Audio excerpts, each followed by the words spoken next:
In 1990, a single mother living on welfare and battling severe depression had a dream. This dream was more than just a fleeting thought, it was a goal she was determined to achieve. She envisioned a story about a young wizard, and despite the challenges she faced, she set a specific and ambitious goal to complete the manuscript for her first book. She approached this goal with a disciplined strategy, setting daily writing targets. Often, she could be found in local cafes, writing tirelessly despite having limited resources. Her work was rejected by numerous publishers, yet she never gave up. Then in 1996, after years of rejections, Bloomsbury Publishing finally agreed to publish Harry Potter and the Philosopher's Stone.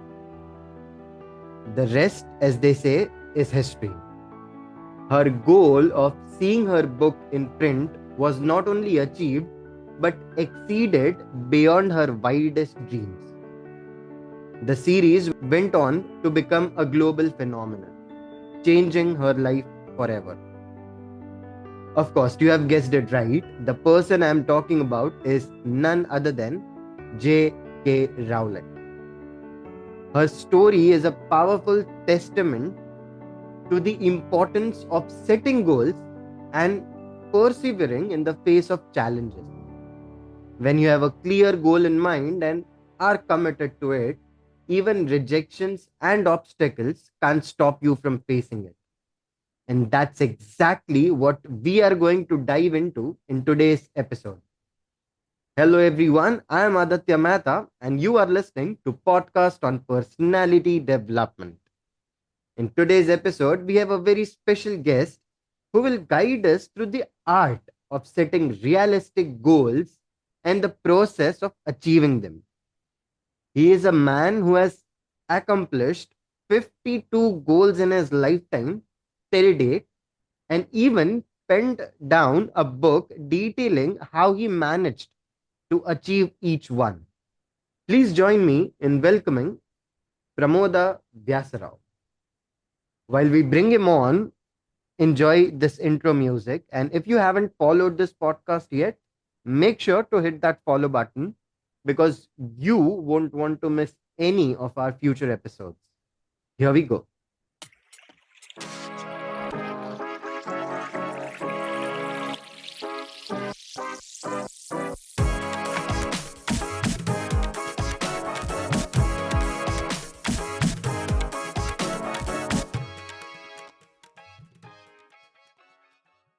Hello and welcome back to today's episode. As I've already mentioned, we have Pramoda Vyasrao on today's episode, and he's over here. Hello, Pramoda. How are you doing today?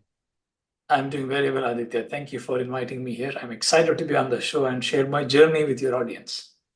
Yeah, and honestly, I believe that your journey is going to be the inspiration to a lot of listeners today in this episode. And honestly, for me, okay, I mean, a person who has achieved 52 goals is, something which I really, really admire. And at the same time, I do question, can I do that? But since you are there to guide us today, I believe we all can. So, let's just dive into it. But before diving straight into the topic, I would love if you can give a detailed introduction about yourself because I just gave a short and crisp introduction of yours. But you please go ahead and give that detailed introduction of yours. Yeah, I will do it. Thank you. So, Pramoda Vyasrao, about 21 years in the software industry. I have worked in India and then the US, 15 years in India and the remaining years in the US. I have graduate degree in computer science and master's degree in computer applications. I worked in India till 2015, from 2002, and then I moved to the US. I was at Oracle when I worked in India. Then I moved to Oracle America, and then finally I went to Meta And after that, in the last 18 months, I run my own business called Change Smith Coaching, which is a coaching and course creation company on communication and leadership. Wow. So many things. Well, I always say this to many people that if I can achieve like, half of that, I think I will be a very, very successful person. But kudos to you for doing all those things. But be, I really want to ask you this. Okay. 52 goals. Okay. When did you started to think that you want to achieve goals? Okay. What was your first goal? Okay. And when did you actually realize that I want to achieve goals by this way? This is the strategy which I'm going to apply. Yeah, this all started way back in 2003, October 2003, when I lived in India in the city of Bengaluru. I was in a training program. I remember distinctly. I was sitting in a training program. The training was on time management.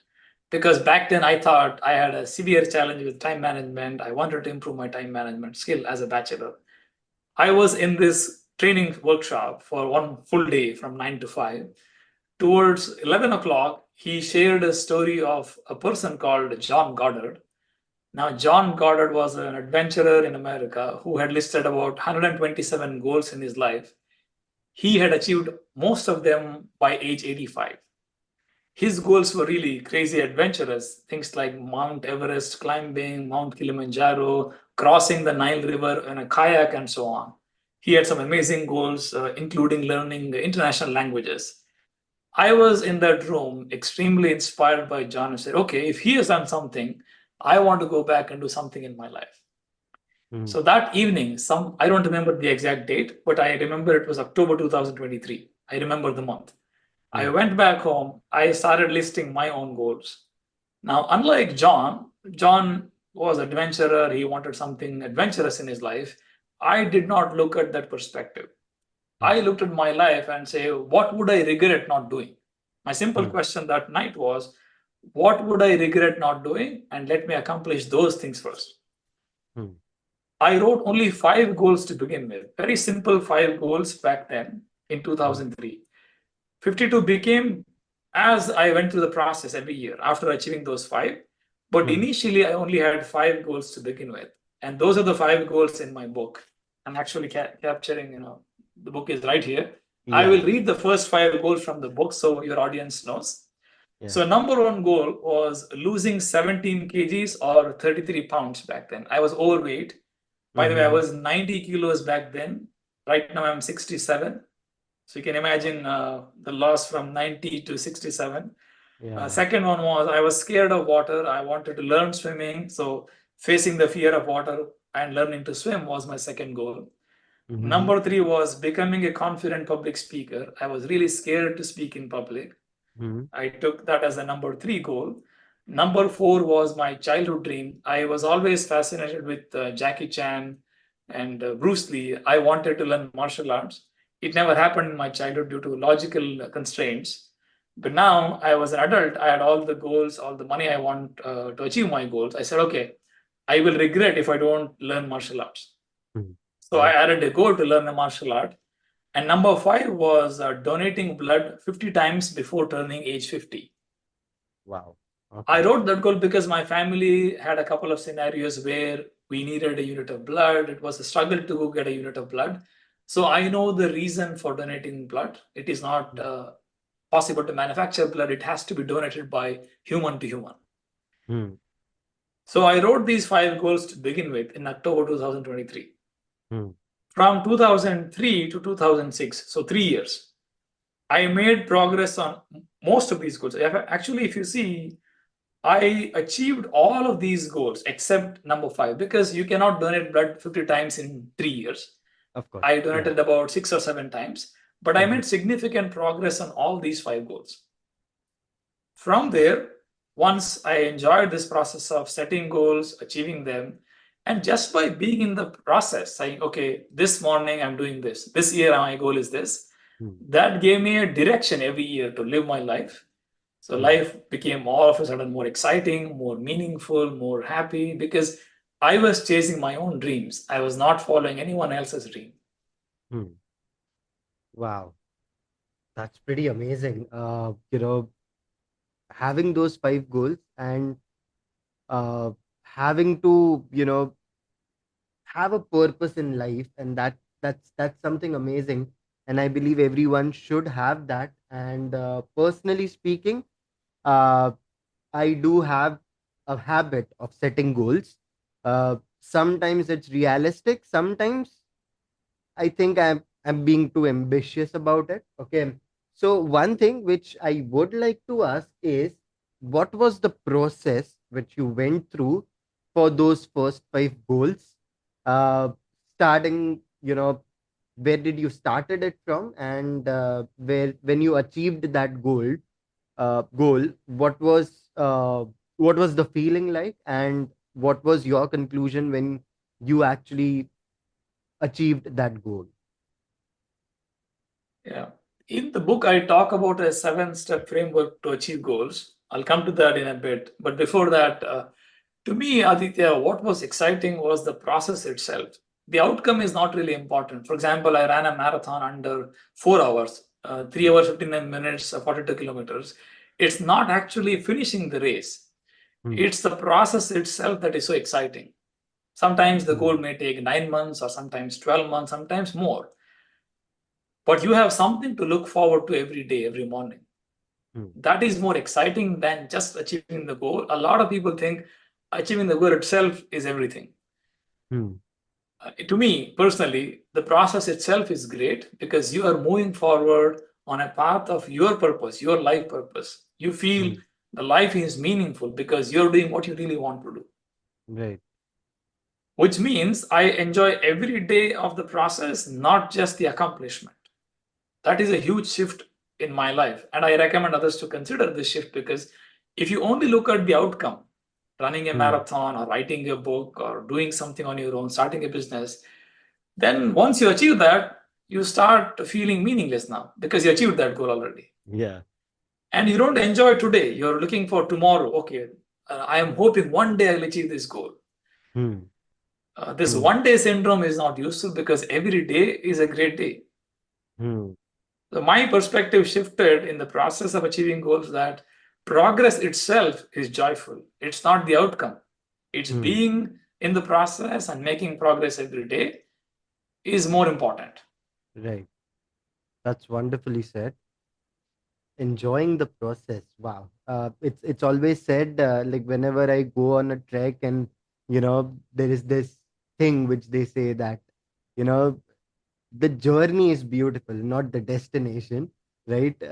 And I believe that's relatable over here. Uh, So please, tell us, Pramoda, what was the process that you followed for achieving these goals, and what is Yes. that seven-step process? Uh, Yes. I know the first one though because I have read your article, Yeah. and that is start with the end. Sorry, I begin with the end in mind. Yes. That was your first step. Correct. What does that really mean, and what do you have in mind for that? Before I go on to that specific step, these seven steps I lay out in my book, which is in section two of the book. In section one, I demonstrate and articulate 52 goals that I achieved. Section Hmm. two talks about a framework. Hmm. The framework did not come first, by the way. I kept experimenting with goals. And as I kept experimenting, by 10th or 15th goal, I realized, hey, there seems to be a pattern here. Hmm. Whatever I'm doing, they're going through the same seven steps here. Hmm. I will quickly go through all seven steps. We can come back to each step later. That will Yeah. be helpful to your audience so that they have the boundary first of seven steps, and we Right. can go to individual steps and talk about them. Yep. Number one, as you already said, begin with the end in mind. Hmm. Number two, become accountable. Number three, define milestones for your goal. Number four, take one day at a time. Hmm. Number five, bounce back after a setback. Hmm. Number six, quit strategically. We can talk about number six later, how to quit strategically and why to Yeah. quit strategically. Number seven, enjoy the journey. Hmm. So these are the seven steps. I'll start with step one. Your question is begin with the end in mind is a very important principle. you need to know what is the end. For instance, if you want to run a marathon, what's the end here? Do you want to run a marathon in a specific time duration, like 4 hours or 5 hours, or you want to simply cross the finish line walking the marathon? This clarity is important. What does success mean to you? Again, I'm using the word you because not to others. Yeah. Because if I compare myself with somebody else, that will not help me. Right. I have to look at my current physique, what's possible, how much I can stretch, and based on that, how much time I have. Let's say I'm training for 12 months, then I can say I would like to finish my first marathon in these many hours. That clarity is important, beginning with the end in mind. Right. Now, for people that I coach with right now who are my clients, we go through several processes, and I will mention just one for people to understand what they can do. When I say begin with the end in mind, this is not only applicable to small goals, it can be applicable to your life as well. When I work with people, they say, I don't know what I want. I don't know what goals I can start setting for myself. I recommend doing this simple exercise. You simply take a spreadsheet or a table or a notepad and write rows. The rows can be health, fitness, relationship, job, business, or income, assets, or home, etc. So those are all your criteria or domains of your life. You can add as many domains as you want. Typically, I recommend 5 to 6 to keep this simple. And the second column of the spreadsheet says, where are you right now on a scale of 1 to 5? 5 means you're extremely happy, you're content with that domain. 1 means you're totally dissatisfied with that domain. That's the current rating. The third column is your ideal rating. Where would you like to go? On a scale of 1 to 5, 1 being low and 5 being high again. And then you write this. Let's say you've got 5 rows. Each row has a text. And second column has the current number, and the third column has the ideal number. And the fourth column can be the gap. What's the gap between ideal and your current version of your life? Just by doing this, you will realize you will identify your own goals in life. For some of us who are writing this, you may find that your health needs some work. For some, it could be their fitness. Maybe they need to lose a little bit of weight. For some, it could be improving their eating habit. For others, it could be relationship with their spouse or kids or parents or siblings, or at work, their colleagues. So each one of us, when we do this quick review of our life, we get clear answers on which domains need work and which domains are working well for us. This is a very simple exercise to figure out what could be your compass, what's your direction, and where you can go going forward. Wow. That's really an eye-opening thing, because it's so simple, but still, when someone says that you need to do that, oh, this is how you do self-evaluation. So that's really well said.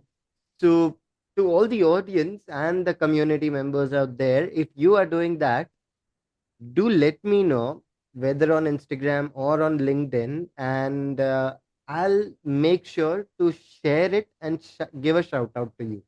So make sure, if you are doing that, do let me know. I'll be really, really happy. And if you haven't joined the community yet, you can always join, and you can message me on WhatsApp as well if you are doing it, and I'll put that on my story for sure. Uh, with that being said, Pramoda, this is really amazing, to actually have a clear view of where we are and where we want to go. It's brilliant, I would say.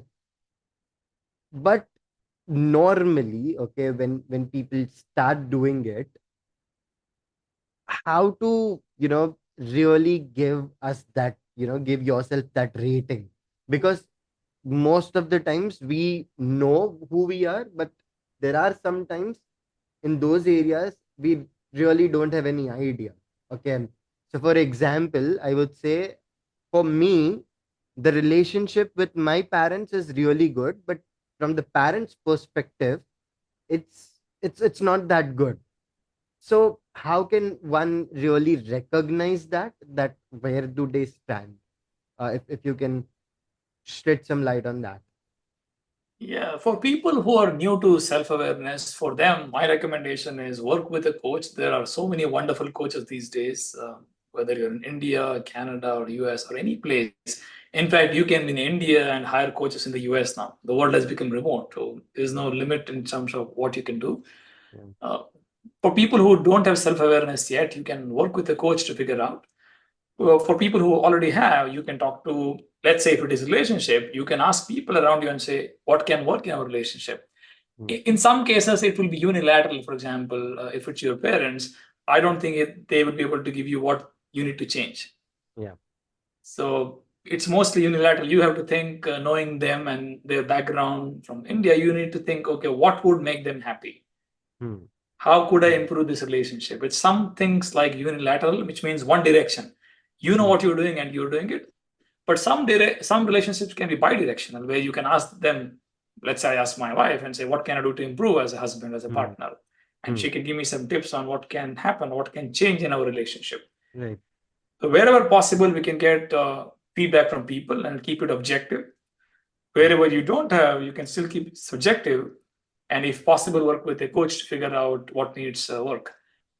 In other areas like fitness, I don't think it is difficult. You can simply put yourself on a weighing scale. The scale will objectively tell you where you are for your age and height. Yeah. Yeah. Yeah. So some things are objective. You don't need anybody's help. Some things are Yeah. not. Wonderful. Thank you so much for answering that, because I believe this is the question many people would have, that they really don't know, or sometimes there is just misconception. So, my next question is going to be on misconception. Okay. Because sometimes we feel that we don't even need a coach. Okay. Sometimes we don't know where we are, and sometimes we feel that, I'm the best. Okay. I'm doing the best things in the world. Okay. And I am saying that because I was in that place, approximately 6 7 years back. I was in that place, and it was really difficult to come out of it. I mean, it was pretty tough, because I came to know about it in a pretty harsh way. But that really helped, I believe. So, what are your thoughts on it? Yeah, I have two thoughts. One is for people who think they don't need a coach, watch a TED talk by Dr. Atul Gawande. He's a famous surgeon in the US. Mhm. The talk title is called Everybody Needs a Coach. So Okay. watch the TED talk by Atul Gawande. He's a famous surgeon in the US. Watch that TED talk. That will answer your question. Second one is, think of this. Any Olympic athlete, Hmm. do you think they have a coach? Yeah. So you and I are no different. We are athlete in the life Olympics. Our life Yeah. itself is Olympics. Yeah. So we all are athletes. We need a coach as well. To Yeah. lead by example, I will talk about two of my coaches who I am actively working with right now. Mm. One is Dr. Eric Meisel. He Mhm. is America's foremost creativity coach. He has written about 67 books. He is currently 77. His energy is enthusiastic. He's amazing. I work with him. He's my coach. Now, for marketing my book and courses around my book, I have another coach, Scott Allen. Scott lives in Japan. So I've got two coaches. And if you look at my career, master's degree in computer science, worked in big companies. I'm a director in a couple of organizations, large organizations I manage. So you can think of all my success and say, I don't need a coach. But luckily, I know everybody needs a coach, Yeah. That's because well all of us said. have beliefs. All of us are, you know, we block ourselves through these negative beliefs. And our coach can help us pull us out of that environment and say, hey, you can do something better. You are stopping yourself. So everybody needs a coach. Yeah. That's really well said, and I believe someone who has been in that situation, I really got a great value, and someone who is so successful has two coaches. So, audience, like, we really need to give a thought process to our lives as well, I believe, and that includes me as well. Okay, so yeah. But thank you so much, Pramoda, for giving those amazing answers. I believe it's something which everyone needs to work on, and uh, I'm no different in that. Going ahead with the next second step, okay, which you mentioned about, and that is to being accountable. Mhm. uh Although I do understand what's being accountable over here, and many audience do understand that, but still I believe you have a different sort of perspective over there, so why don't you share that? Yes. See, most people, when they set goal, they have great intention. The intention is great. They say, okay, I'm going to lose weight. I will follow a specific diet pattern, or I'll write this book, or I'll start my own blog, or I'll be more active on LinkedIn. People set these goals. Hmm. They don't tell anybody. So no one else knows that they are doing this. Hmm. Hmm. We are not trained to be persistent. Some of us are, like based on your childhood and how you grow up and what sports you have enrolled in and experienced with. We develop this persistence. Some of us are like doggedness. We don't quit. Hmm. But not all of us have this. Hmm. So that is why I recommend becoming accountable to someone. It doesn't have to be a paid coach. We addressed that in the previous step itself. It doesn't have to be a paid coach. Your friend can be somebody who you can accountable to, your Hmm. family member, Hmm. your parents, or another partner who is doing something similar, like a peer person who has the same goal. You can be accountable to each other. Right. This accountability is extremely important so that you get things done. Hmm. Otherwise, you can set goal and next week you can ignore and say, I was too busy last week, things didn't happen, poor Right. me, my manager is not good, my company is not good. We blame everybody around us and Right. find reasons not to achieve that milestone to go toward our goals. Right. But when you become accountable, things can be totally different. Yeah. There are many other ways to be accountable as well. If you scroll my LinkedIn profile and look at Hmm. posts in March and April, I was actively working on my book, publishing the book. For Hmm. each milestone, I would come to LinkedIn and say, here is my current milestone, and my next milestone is this. And I'll come back to you once I achieve that next milestone. Wow. I wanted pressure on myself to be accountable. I cannot simply miss this goal. Hmm. I started writing in October and I Hmm. published this in June, exactly 9 months from the writing of first page. Right. Although I had Scott and Eric helping me, but public accountability on LinkedIn was an extra level of accountability. Like people knew, Yeah. more than Yeah. 3,000 Yeah. people knew what I was doing. Yeah. Yeah. Yeah. That's true. So I Wow. have to be accountable to what I'm saying. I'm a coach. I have a Right. training company. I'm a leadership coach. If I don't follow my own Hmm. goals, then I'm not leading by example. I'm preaching. I'm not practicing. Right. Everybody can preach on the internet, but when you That's so practice, true. that's the difference. Yeah. Wow, that's really well said. To have that sort of pressure, uh, it's really amazing. Audience, and I would like to share my way of being accountable is to have a chart. Okay, that I Mhm. I write down those things on a chart, Mhm. and I tick mark those days where I worked on my goal. Okay. So Mhm. let's say today I walked 12,000 steps. I'll make a tick mark over there that yes, I did that. Okay. Some days I don't do it. Okay. But at the end of the week, I have this clear data visualization that Mhm. out of 7 days, I actually did achieved my goal for let's say 5 days. Okay.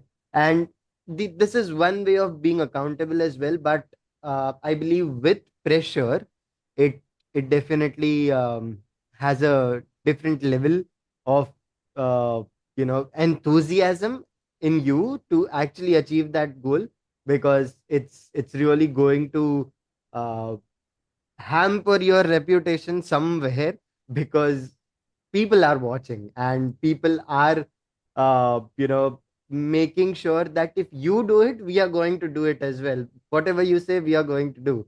But let us first see what you can do and what you are doing. That's really well said, Pramoda. uh, Although I know that you mentioned about milestones, okay, and that's your next step as well. The next step in your framework, and that is defining milestones. I thought, okay, that this is the next step, but you have also mentioned that you mentioned, you define milestones on LinkedIn for being accountable. What's wh- how did you mention, how did you created those milestones? That's number one. Number two, how do you make sure about the timeline which you specify, that within this timeline I will achieve this milestone? Because most of the times we do set milestones, but sometimes they are unrealistic, and when we don't achieve that, then it leads to demotivation as well. So how do you set that realistic timeline to achieve that milestone? Let's take an example to illustrate. Otherwise, it becomes theory again. I don't want to Yeah, speak theory here. So let's look yeah, at my book. yeah. Beyond your I limits. started writing this book, Beyond Your Limits, in October 2023. Okay. For any book you write, you actually plan what you want to write, Hmm. and then you start writing the book. The first milestone for any book, the first milestone is the rough draft. Hmm. The draft of all your ideas should be in one place, one Hmm. document. Either it's a Google Doc or your local Microsoft Doc, doesn't matter. It has to be in one place. That is the number one milestone. Hmm. All the other milestones are not useful if you don't finish this milestone. They are all dependent milestones. Yeah. I already knew it right in the beginning. That's the benefit of working with a coach. When I was Hmm. writing the book, I worked actively with Dr. Eric Meisel, who wrote 67 books. Yeah. And our goal was, remember, there is always a product goal and there is process goal. Hmm. This is the distinction. The process goal is every morning I will write for 30 minutes. Is a process goal. Hmm. I will switch on my timer. I will write something because I already had the structure in my mind, what I'm going to write in my book. I will open my laptop, write for 30 minutes every morning. Hmm. That is a process goal, Right. right? Now I did that for about 4 months continuously, every day, 30 minutes in the morning before I did anything else. Wow. Okay. 120 days. Hmm. It's a streak from October to December end. Hmm. By early January, the draft was ready. Wow. Now, I did not plan about the product goal in October. I said, my focus is process goal. I'm going to get up Hmm. every morning and focus on writing one chunk in 30 minutes. It's called chunks in the parlance of writing. Yeah. I'll write one chunk today, Hmm. typically 600 to 800 words in 30 minutes. Hmm. And as I kept writing for 4 months, 120 days, the rough draft was ready. The milestone one was complete. The product was ready, which was my rough draft. Hmm. Any Right. questions before I go to the next milestone? No, no, no, no, no. I'm enjoying this. So I don't have anything, honestly, because you explain it so well. But what's important, I want your listeners to understand that as you know, here is my milestone I'm achieving is rough draft. You have to ignore that outcome obsession. You should think in the morning, like I only focus on today, I'm writing for 30 minutes. That's what I'm doing. Hmm. The moment you think about the outcome, when will the rough draft be ready? Oh, this is a big deal. This is difficult. Then you are going in a wrong direction. You will Yeah. demotivate yourself. Come back and say, I set my timer. No matter what happens, I'm writing for the next 30 minutes. Hmm. That attitude is important. Identifying the process goal is important. Right. Right. Your job is to stick to the process goal. The outcome will happen later. Once Nice. I have the rough draft, then the second milestone is called verbal read through. Or Okay. you, as a writer or an author, you do one Mm-hmm. more review called self review. You read Hmm. it aloud and see if there is grammatical mistakes, punctuation errors, do sentence align well, is there a clear transition from paragraph to paragraph. You'll see all that in your writing. Okay. This required more work because English is my third language. I learned to write A to Z at age 11. That's something we can talk about some other day. Yeah. I learned to write the alphabet A to Z at age 11 in my fifth grade. Hmm. That's the reason I added extra time to ensure I reviewed it well, because I am Hmm. not a native speaker. I am aware of that gap. Yeah. Once the second milestone was over, it took about 3 weeks to reread and edit some things. Then I Mm-hmm. hired two types of editors. One is Hmm. called, that's the third milestone. One is content editor. This person will review the content and give feedback on what's great, what can be removed. That took about 2 weeks. And the other part of this milestone is copy editing. Somebody will look at grammatical errors, word usage pattern, redundancies, and so on. Essentially, everything about grammar and language. So that's part of milestone 3, which is editing. Now, all the subsequent milestones are not difficult at all. Now it's about cover design, back cover design, interior formatting. They are not my area. I can choose I can make the decisions, but I don't work on the remaining goals. Yeah. If you really see, milestones 1 and 2 are something that I am fully responsible. No one else can do, which is rough draft and verbal read through / self review. Wow. If you learn the art of defining milestones in your goal, you can achieve any goal you want to achieve. It's not difficult. I have coached more than 300 people in my career. I see the same challenge in all people. They have big dreams. They want to achieve a lot in 12 months. They overestimate what they can achieve in 12 months. They underestimate what they can achieve in 5 years. Wow. That is really well said. And of course, being a coach, you always know about those things. And that's the reason why coach is important.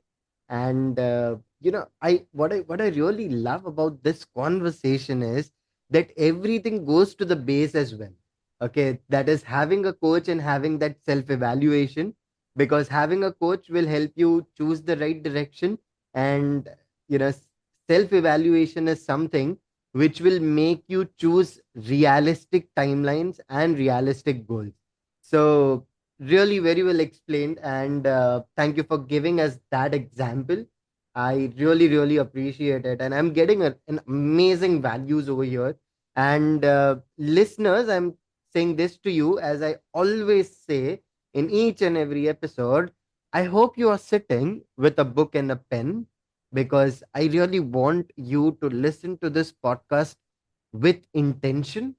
And that intention is to learn some things from this podcast. And that's the motive of this podcast as well. So make sure you are doing that. I do write out a lot of things which every expert says on this episode, on this podcast.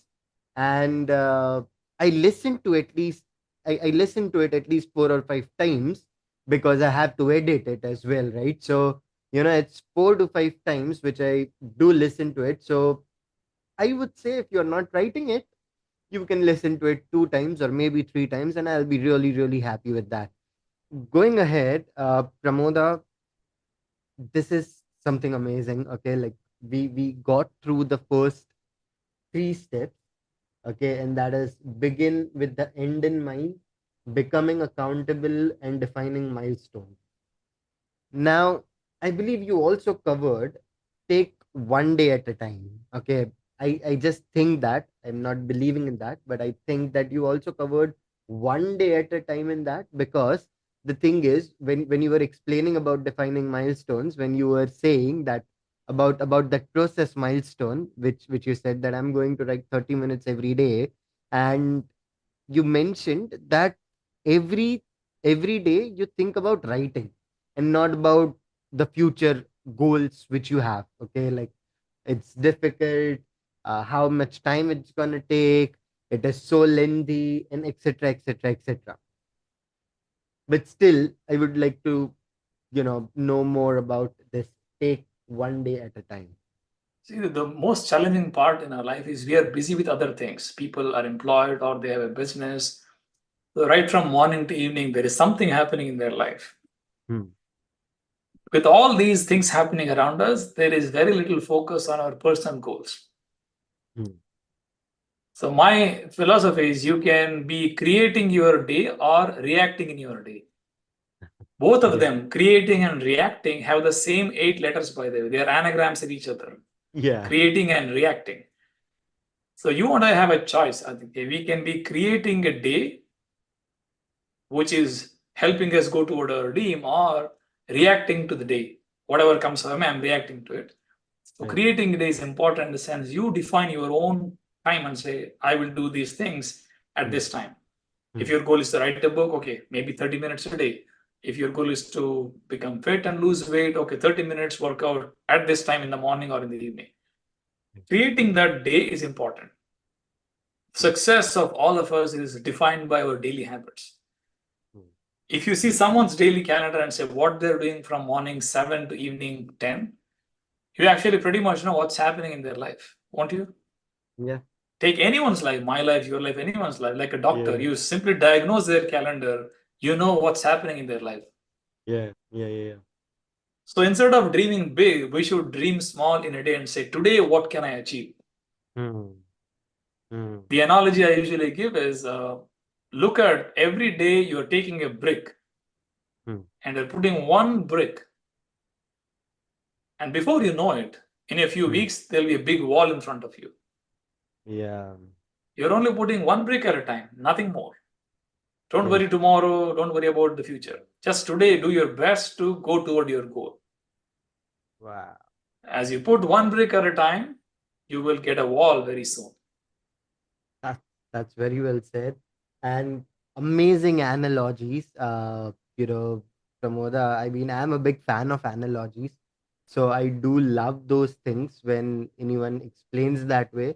And one thing which is definitely going to stay with me for a long amount of time, and that is either you create a day or you react in the day, and that is something which I'm going to keep it for a very very long time. I would say till the end of my life, because I mean, uh, but it is also something that you have to remember in the tougher situations which you are in, whether to react or create. And as we had a talk before having this recording session, and that is either you are reacting or responding.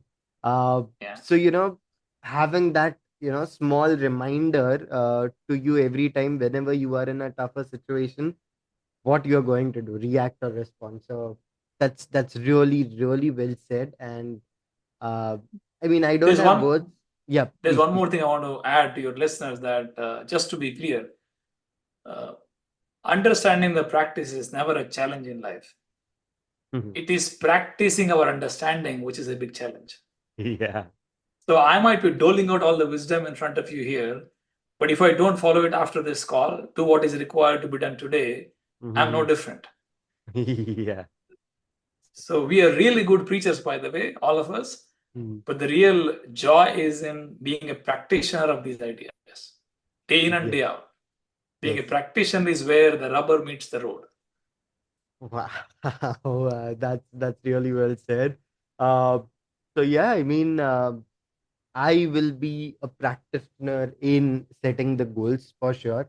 I mean, I normally do that, audience, and I have shared that at many places, that I do write down things, I do make myself accountable, and these are certain things which I have learned from this podcast itself.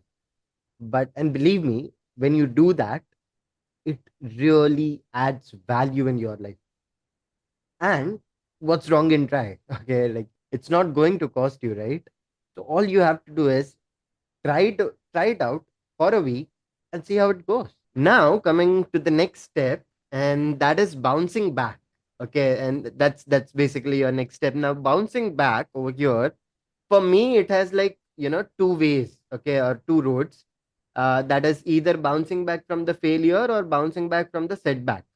Okay, what is it actually? If Pramoda, you can explain that. Of course, you are the expert.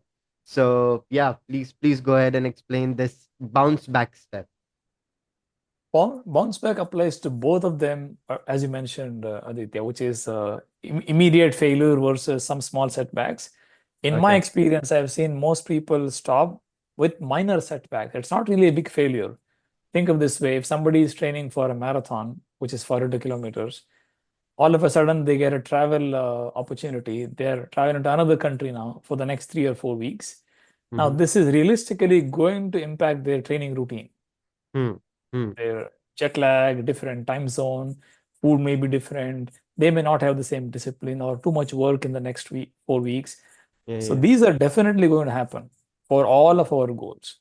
Hmm. The biggest challenge for people is to bounce back from these challenges. Yeah.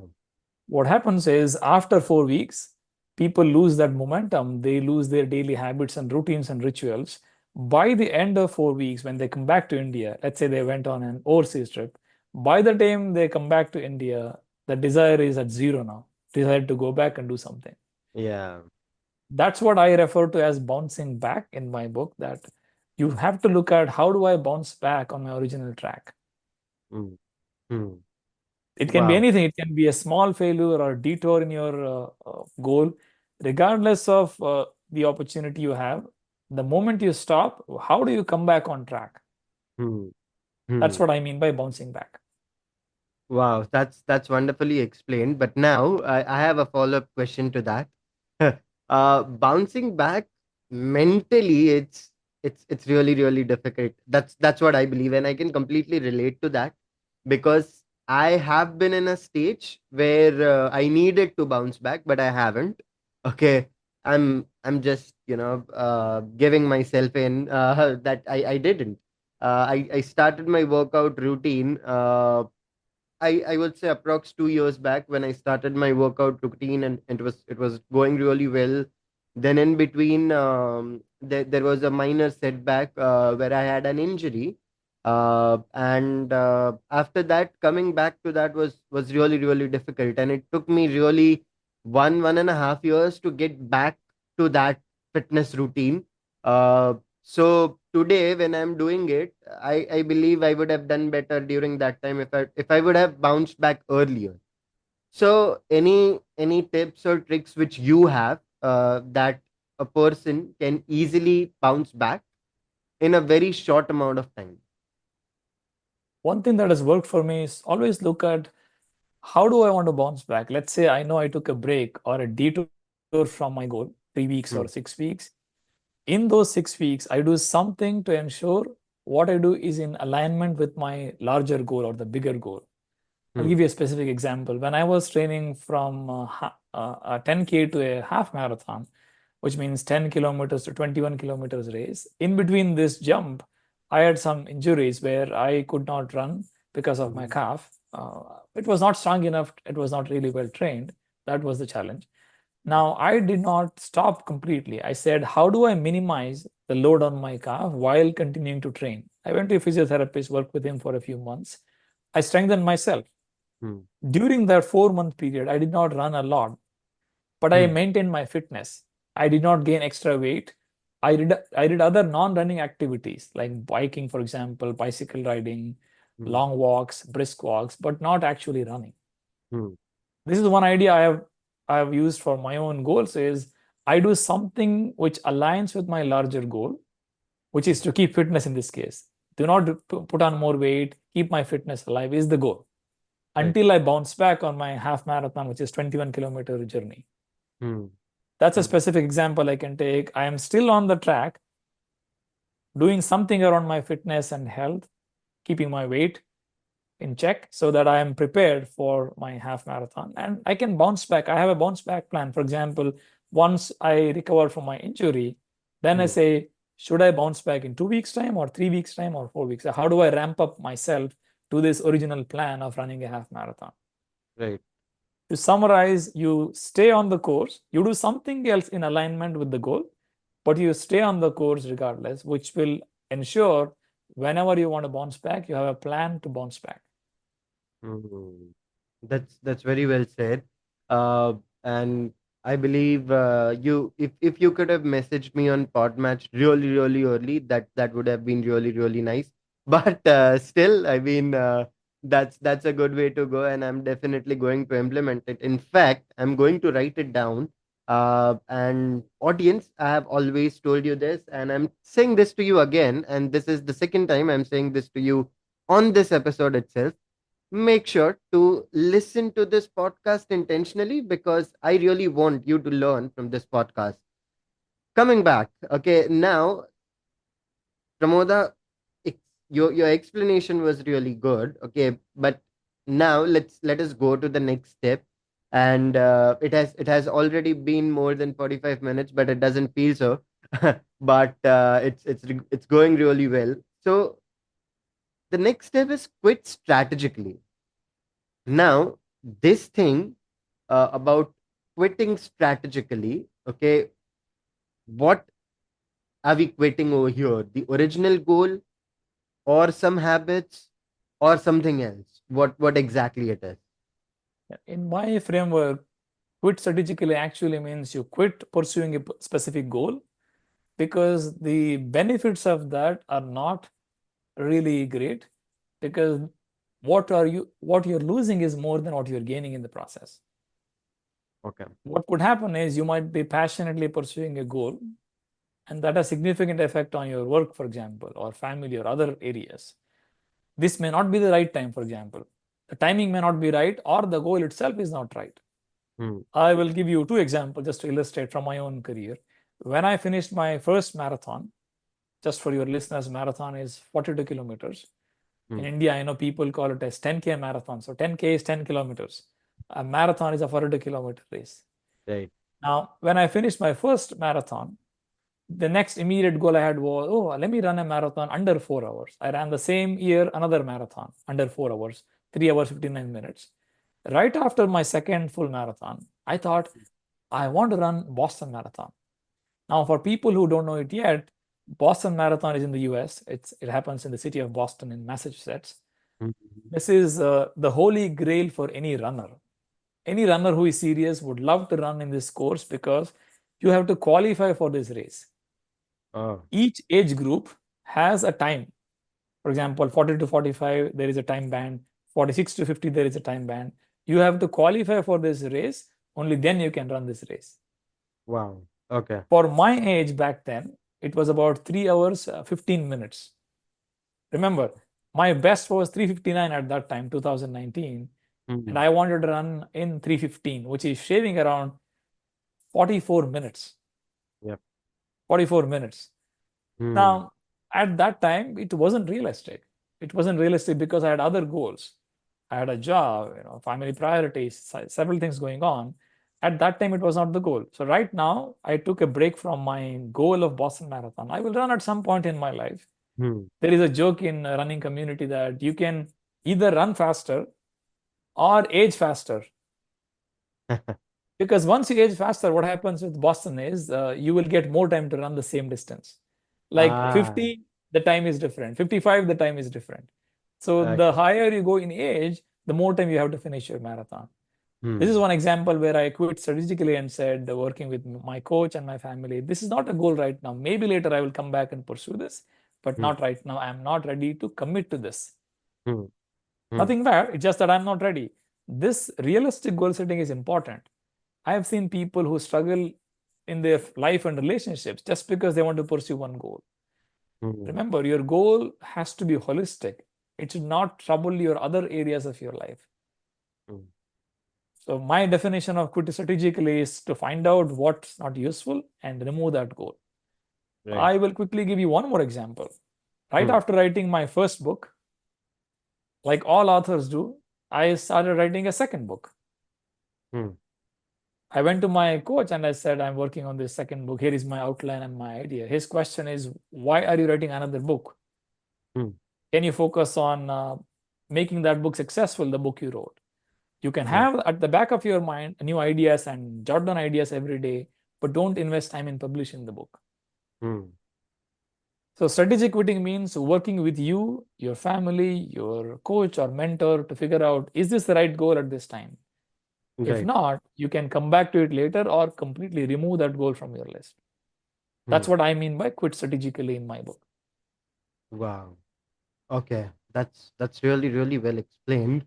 Uh, I do have a follow up question on that. Okay, because you see, many people are following their path like very passionately. They want to achieve that dream. They want to achieve that goal.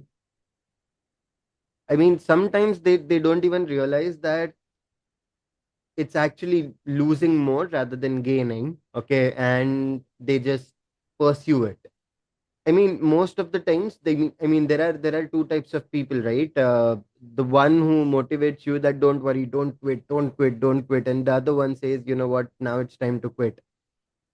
In all these areas of life and all these people we meet, how can one really recognize that this is not the right time and probably I should quit so that I can come back later? See, the starting point is the goal intrinsic? If the goal is extrinsic to please other people for fame and money, that is going to be a challenge. As long as the goal is intrinsic, you will know when to stop. And if you need help, you can work with a coach or a mentor or a family member. Form a team. My recommendation to people is form a team. You cannot enjoy your life alone. Form a team of people who know your goals. They can be your family members, your spouse, your kids, your siblings, or friends, Hmm. or a paid coach or a mentor, Hmm. or a community, by the way. If you are in a community of runners, community of authors, podcasters, speakers, find a community and say, hey, here is the challenge I'm going through. What's your recommendation? Hmm. Um, Self reflection is number one. And talk to other people who have pursued and say, what do you think? There will be many people who are ahead of you in this process, whether it is running, writing, speaking, technology, success in job. You can always find people who are 3 steps ahead of you and ask them, how does life look like to you right now? Would you Hmm. recommend me to pursue this goal? Right. You don't have to accept their decision. Simply ask their experience. What do they like? What do they regret at this level? That Hmm. gives you a lot of hints. You can then connect the dots and see what can be applicable to your life. Wow. That's really well explained. I wasn't really expecting that about quitting strategically is will mean that, but that's really well explained. And always you said, like you said, that there is always a way to come back to that goal. It's sometimes that the time is not right. It doesn't mean that you are not capable of it, but it's always about the time which is not right. And sometimes is it even worth achieving, right? Because if you are losing more, okay, there it doesn't worth it. I mean, at the end you might have that goal, but you won't be having that happiness with you because you have lost many things in the process. So that's really very well explained. Now coming to the very last step in your framework, and that is enjoying the journey. Okay. And normally, I do go for treks a lot. Okay. And in trekking, we have this amazing proverb that you have to reach the destination, but you also have to enjoy the journey. You should watch all the sights which you can view. You can, enjoy talking to each other. You don't have to be serious to reach at the top or to reach at the peak, but sometimes it's just okay to understand that the beauty around you is also worth it and you have to enjoy that journey. So is it the same enjoy the journey step over here as well?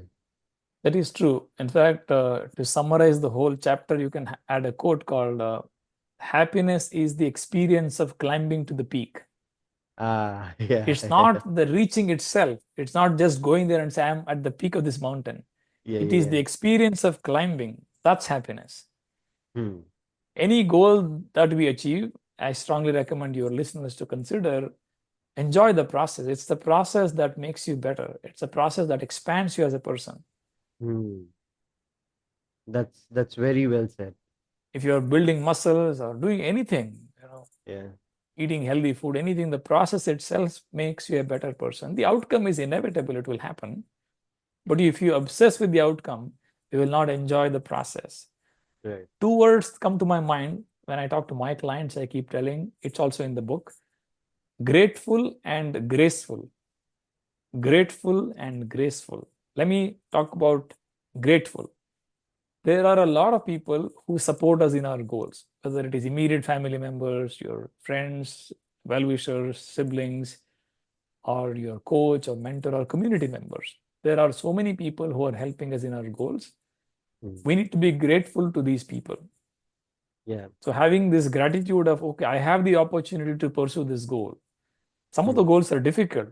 Like each one of us have some dreams. Like in my case, running a marathon was unbelievable. We can address more in next episode. I know we might address that. Yeah. Um, Almost unrealistic for me. If you look at my background 20, 25 years ago. Yeah. Yeah. In this process of achieving goals, so many people came to help me. My own coach, my mentors, a physiotherapist, my wife Anusha, my son Samyak. So many people helped me around through kind words, to support. In any way they can do, they have supported me. I have to be grateful to them. That is being grateful. Hmm. The second thing is graceful. I have seen Aditya in my career as a coach as well as a practitioner of goals. By nature, by nature, human beings are not graceful. In the sense, when we are struggling, when we have struggles in our life, we are going through a tough time, we generally tend to show that I am going through this tough time through complaints, through attitude, through Hmm. throwing tantrums or making sarcastic comments or angry remarks and so on. Yeah. Yeah. The real maturity of human beings is in being graceful. No matter what's happening outside, you have to respond to the world with grace. Like a duck gliding on a lake. Hmm. The duck is frantically kicking its legs, by the way, to float on water. But if you see from outside, it is not showing that it is frantically trying to float. Yeah. All of us are achieving our goals. It's not easy. But you and I have to process it internally, take some time to meditate, reflect, and come back and show the best version of ourselves by being graceful, not showing our anger, frustration, irritation. I've seen people who have these strong goals and they're working out maybe 6 hours a week or maybe 10 hours a week. It shows every time they're around with their friends and family, they're agitated. They feel that, I'm not giving enough here, I'm not doing my best. They show their worst part of doubting themselves and Hmm. showing frustration about themselves to other people. Yeah. Okay. So being graceful is an extremely important factor in goal setting. Be Hmm. grateful to people who are supporting you. Be graceful in your journey because you Okay. chose the goal Hmm. and your highest version is beyond the other side of this goal. You have Hmm. to go through this process, come out the other side of the tunnel. Once you clear the goal, then your transformation comes out. That's really well said, and I am definitely keeping that in mind. I mean, that's really well said, and I think many of the people do know about being grateful, but only few are there who actually know about being graceful. So I'm sure many have got a lot of values in their lives with this episode. But hey, it's not over yet because, okay, I also want to know about the entire marathon journey. Okay, right from losing the weight to having that entire journey to becoming the first, the topper, I would say, in the nerdy language, to become a topper in the subject which you never nurtured in your life. Okay, and that too at the age of 43. Okay, so I want to know the entire process of that journey, of course, with these framework steps. But this conversation will end now. So, listeners, here is a small spoiler for you for the next episode because we are going to talk about that journey from being a guy, okay, who Pramoda was. He was overweight, but he turned his life around with this goal setting framework and he came first in his age category and completing a 10K marathon in a record breaking time. Now, I'm not going to say the time yet because that we are going to talk in the next episode. With that being said, for now, in this episode, we are signing off. That is Aditya Mehta and Pramoda Vyasrao signing off from this episode. See you in the next one. Till then, peace.